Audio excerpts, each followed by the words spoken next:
Hey guys, how's it going? Welcome back to the studio. Finally, we did a lot of renovations in the house, including the studio here, which got a pretty big makeover. And I hope it sounds pretty good because we still have to do some touch-ups here and there, especially for the acoustics. And there's still some details missing around the studio, but I hope it sounds good. And speaking of details, that's exactly what we're gonna do today. We're gonna talk about the details, Easter eggs and references that you might have missed while watching my latest animation, Dark Elden Ring. And of course, I'm working also on a new animation for the DLC of Elden Ring, Shadow of the Earth Tree. And that announcement will come pretty soon. But I thought it was nice to go back to this video to kind of celebrate it a little bit, even though the algorithm doesn't like it too much. But you guys really enjoyed it, and from reading the comments.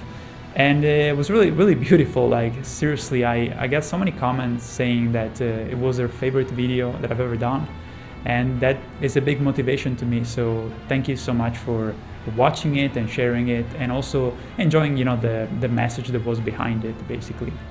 So yeah, let's switch to the other camera, shall we, and talk about some details. Okay, first of all, we need to talk about the many references of movies and also anime that are in Dark Elden Ring.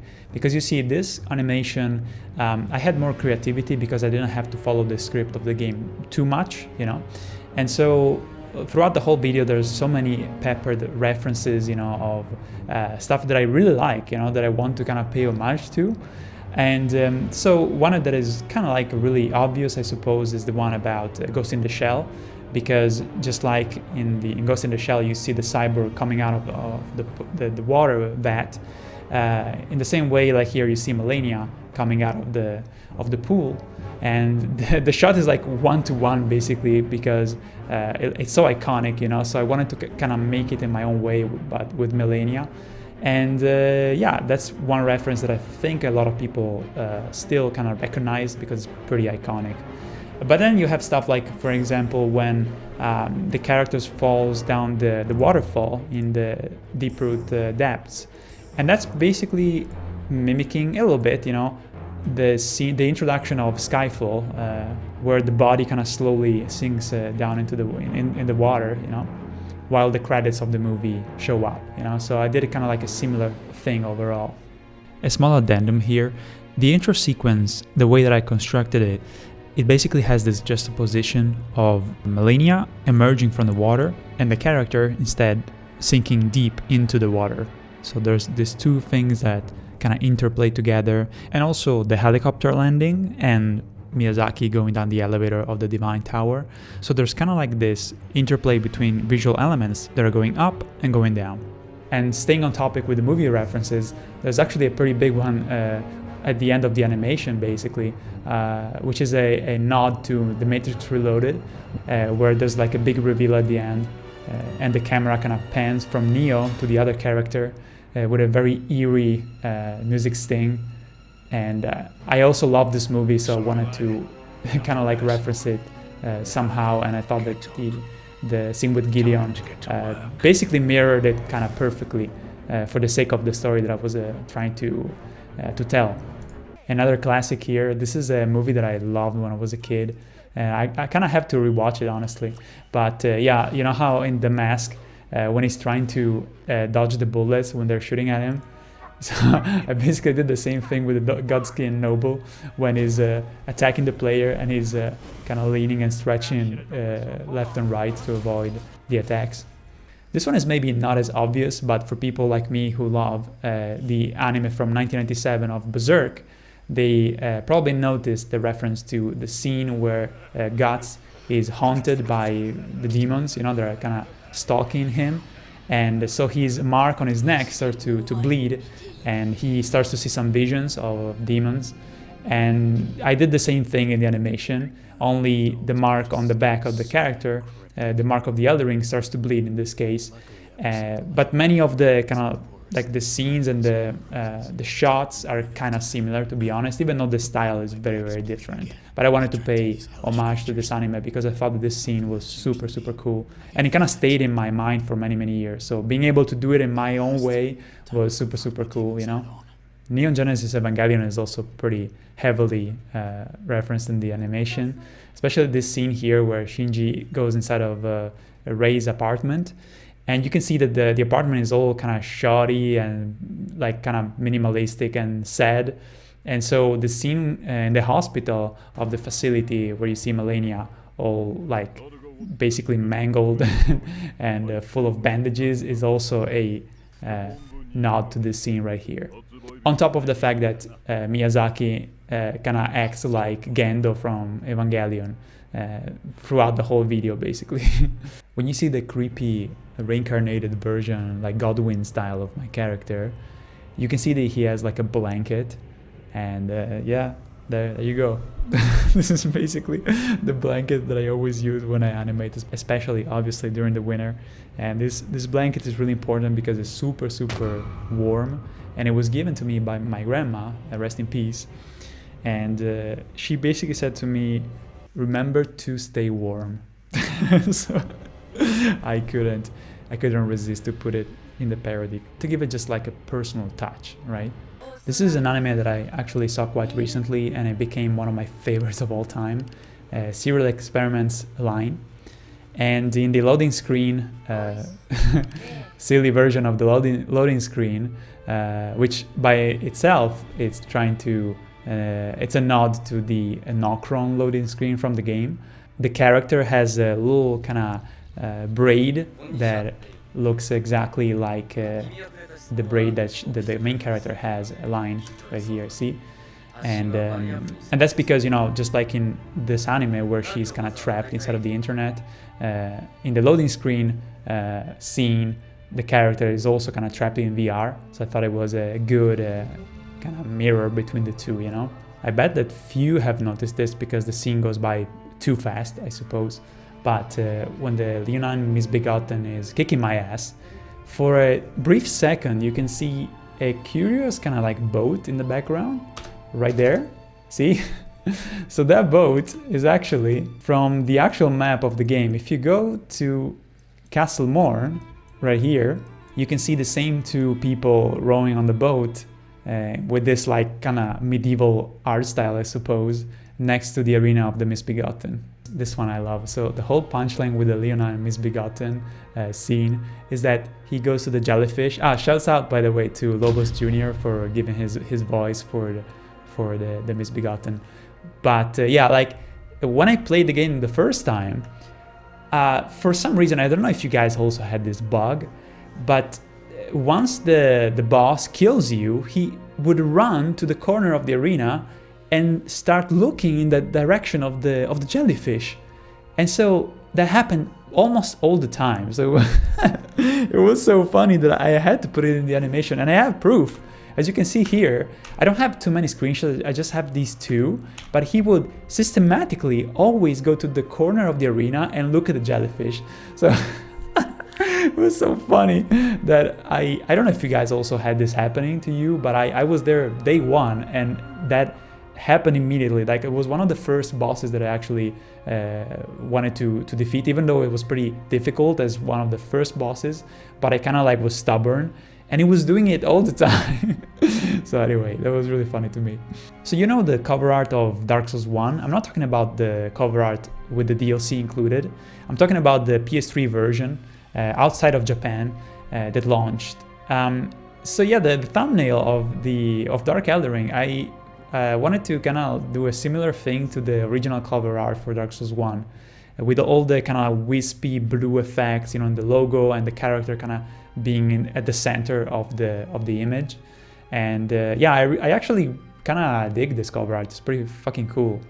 In Stranger Things, I love how in every episode during the introduction you see the title of the episode, and then the camera kind of like pans and flies into the text to reveal the actual scene, you know, where it starts.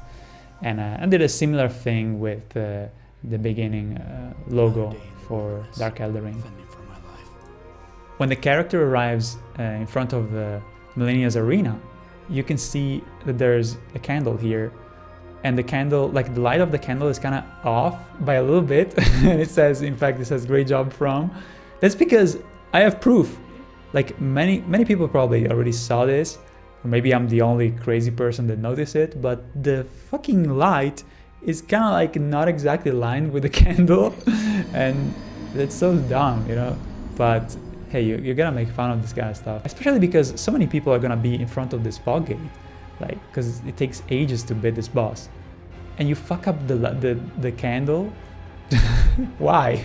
Secrets. There's so many in Dark Elden Ring. There's actually 4 categories of things that I put in the whole animation, and these are kind of like, I call them mini games, because you have to find all of the things of that specific category.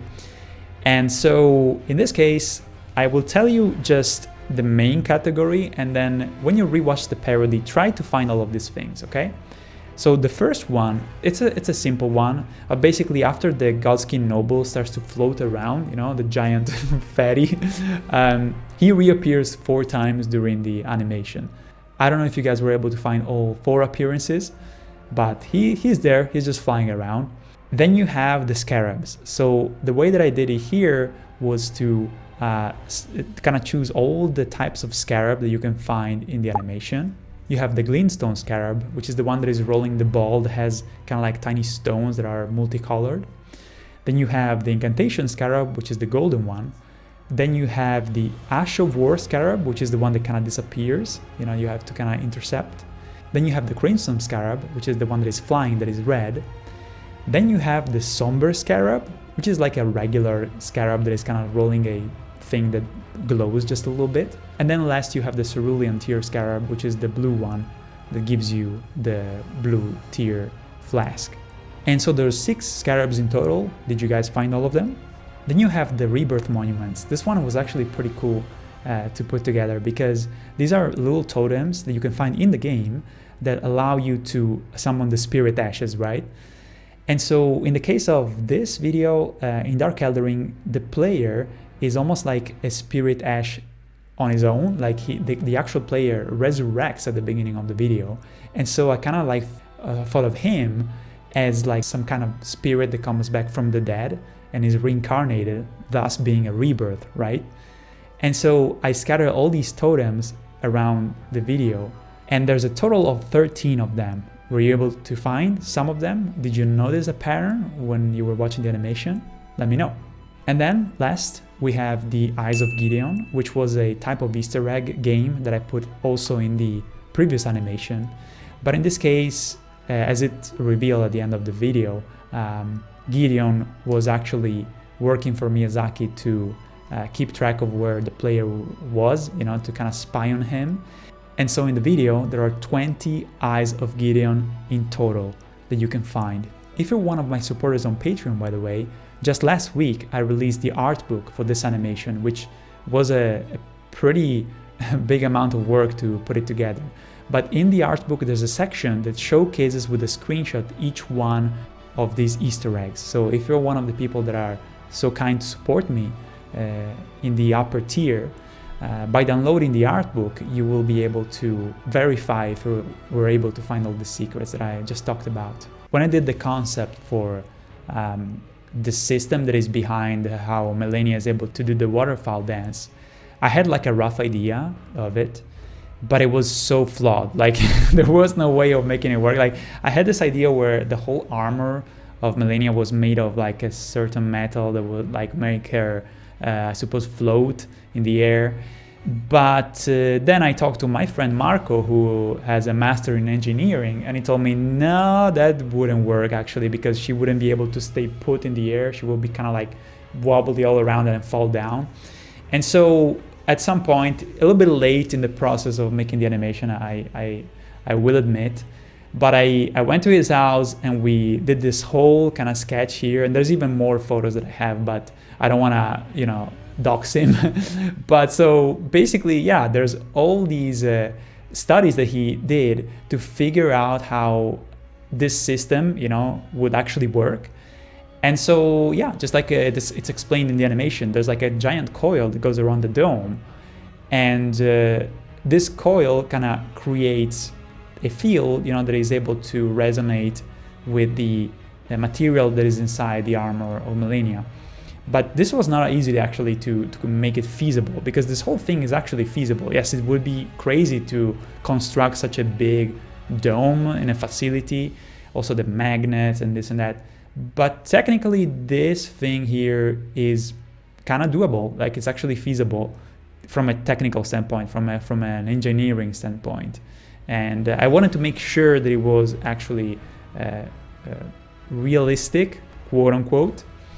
And it actually took some time to figure it out, between me proposing ideas to Marco and also him proving if it was feasible or not, from like a physics standpoint, you know? Here too, when I get basically shoved into the border of the arena of Melania, and I can see through like the fake walls. You can see like the background of the facility with the fake trees painted, and also the robots, the scraps of the robots. And this is also something that I kind of have taken, you know, as a reference from Portal. And in fact, there's also a Portal reference right there with the turret.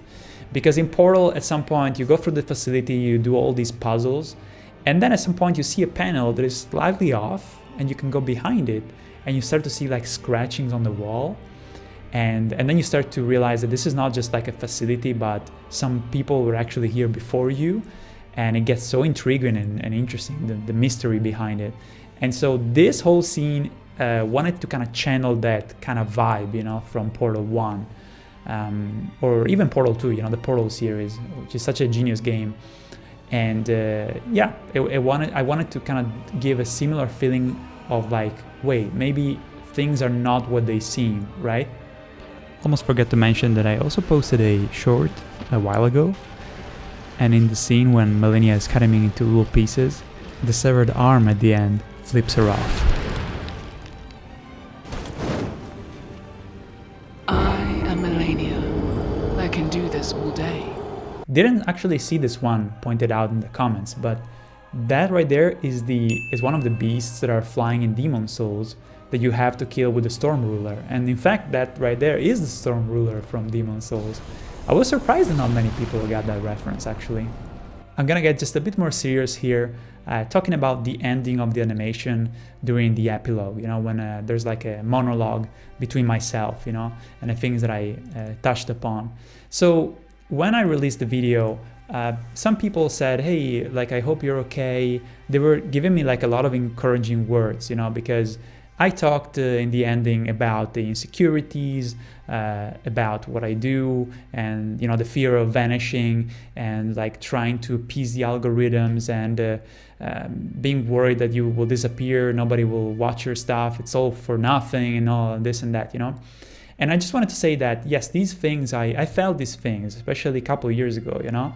And I have a feeling that a lot of people thought that when I released the video a couple months ago, they thought that that was like my feelings in that moment, the moment that I released the video. But in reality, what I showed in Dark Eldering was basically the whole arc that I went through in the past, you know? Because in the past, I was really anxious, you know, about how, like, why am I doing this, putting all this work, you know, and maybe, you know, people will just stop watching what I do and this and that. So in my mind, like, I went through those insecurities, and I worked on these insecurities, and I was able to kind of like get over these problems, you know, and figure them out and rationalize things.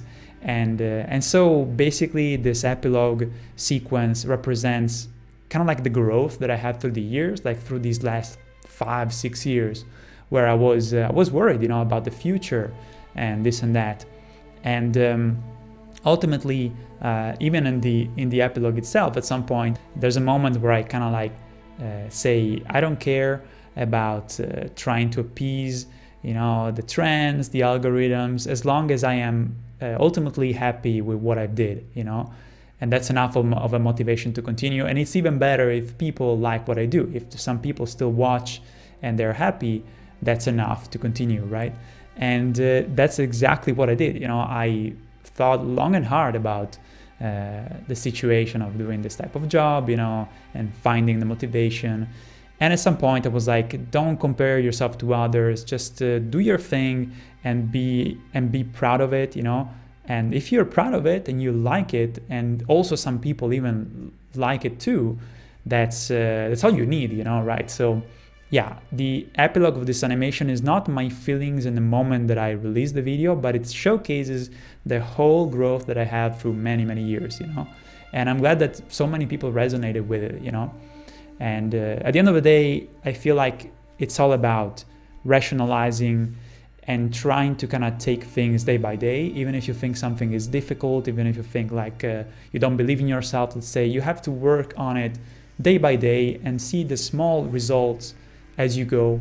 And don't think too much about the future because it can be overwhelming, right?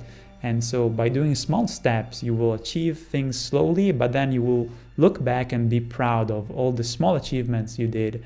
And that will allow you to be more happy in general and to find motivation because you see the small victories that you're achieving. I'm a huge fan of Shadow of the Colossus, and in Shadow of the Colossus there's actually an Easter egg of Ico, which is the game that came before Shadow of the Colossus. And in Ico you would see at some point a watermelon, right? And so in Shadow of the Colossus you can go to a beach on the map, and you will find the watermelon from Ico, which kind of hints to the idea that the two worlds are connected.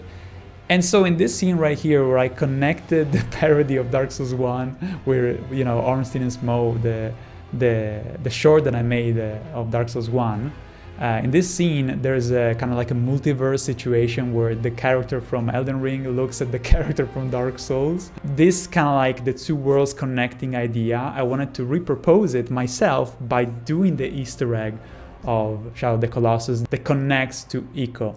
And then of course, in the scene right after, because these two guys are mean, the watermelon is all fucked up.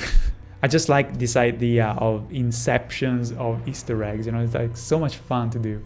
The song that Moog is playing during the concert, which I recorded myself, it's an original thing that I recorded, but it's heavily inspired to two songs from Sepultura, which it's a metal band from Brazil, and because there's many silly references to Brazil throughout these parodies of Elden Ring, I thought it was just perfect to make Moog play a song that sounds like Sepultura, right?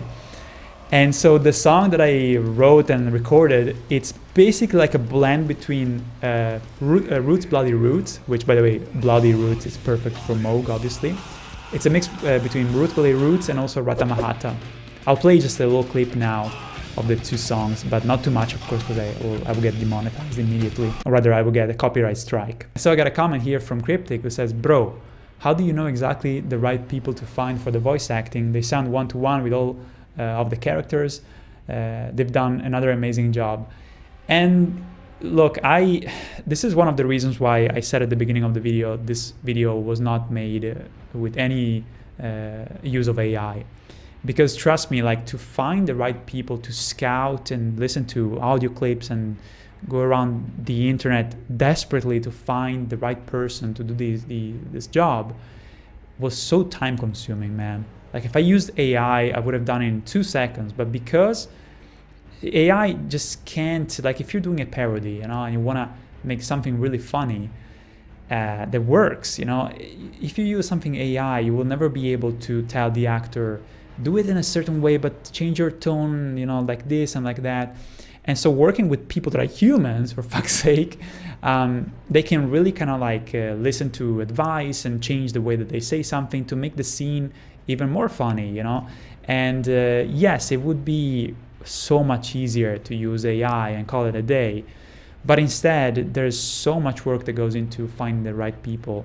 And I'm pretty, fortunate that when I work with basically all my voice actors, they are so good. Like, honestly, I don't have to do a ton of voice directing.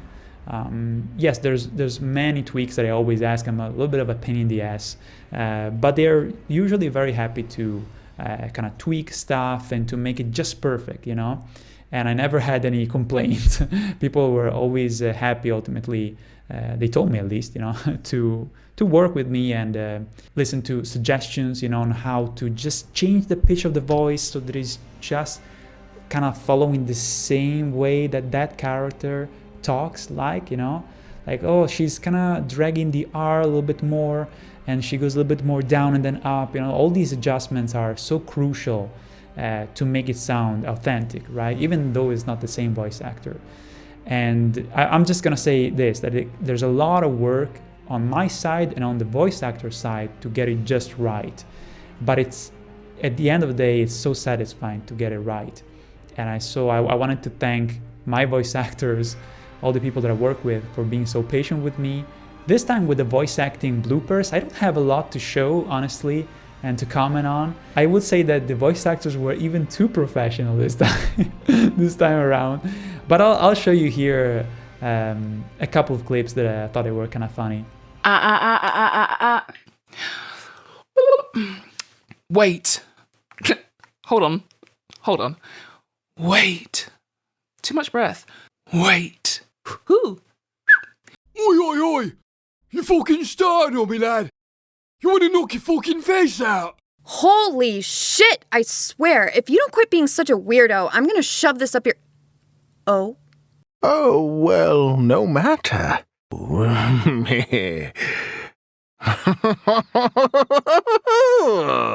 Yo, dude! You gotta come and see the jellyfish! Seriously, bro! I'm telling you, man, you're missing out! Come on! Come on, Shezzy boy.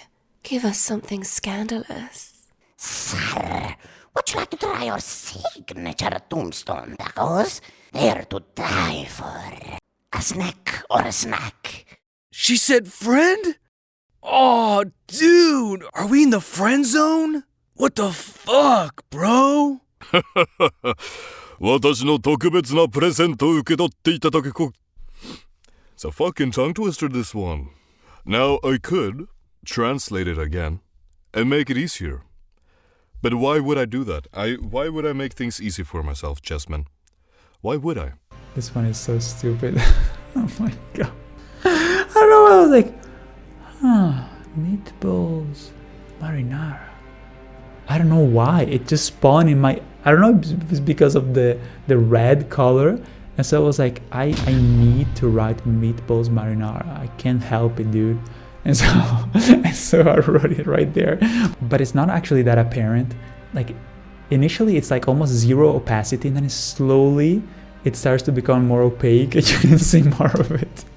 Oh my god, I'm just realizing how stupid that is, but that's okay. I mean, these are stupid parodies after all. Oh, and there's the cactuar right there from Final Fantasy. Okay, there's plenty more that I could say about the animation, but I don't want to talk about everything, you know? I want to leave it to you guys to still find some secrets here and there if you happen to rewatch the video. But I wanted to thank you for watching, and for all the people that have watched Dark Elden Ring and left a comment. Thank you so much. It means a lot to me, and it's a strong motivation, you know, to continue this adventure. And yeah, of course, you know, if you guys want to help out, you can always do so by becoming a patron. Even by pledging just a small amount, it will allow me to maintain this job that I'm doing, which it doesn't get easier, I would say, because I try to always do better and better and better, but I'm still just one guy, you know, so it is very tough to be an animator that does everything, you know. And so yeah, if you guys want to support, there will be a link as always in the description if you want to become a patron and have your name featured in my next animation, which will be about Shadow of the Earth 3. Alright guys, that's it. Thank you so much for watching. I'll see you around. I will do some streams too pretty soon, both gaming streams and also animation streams more often. So I hope to see you there, and please take care, and I'll see you around. Bye bye.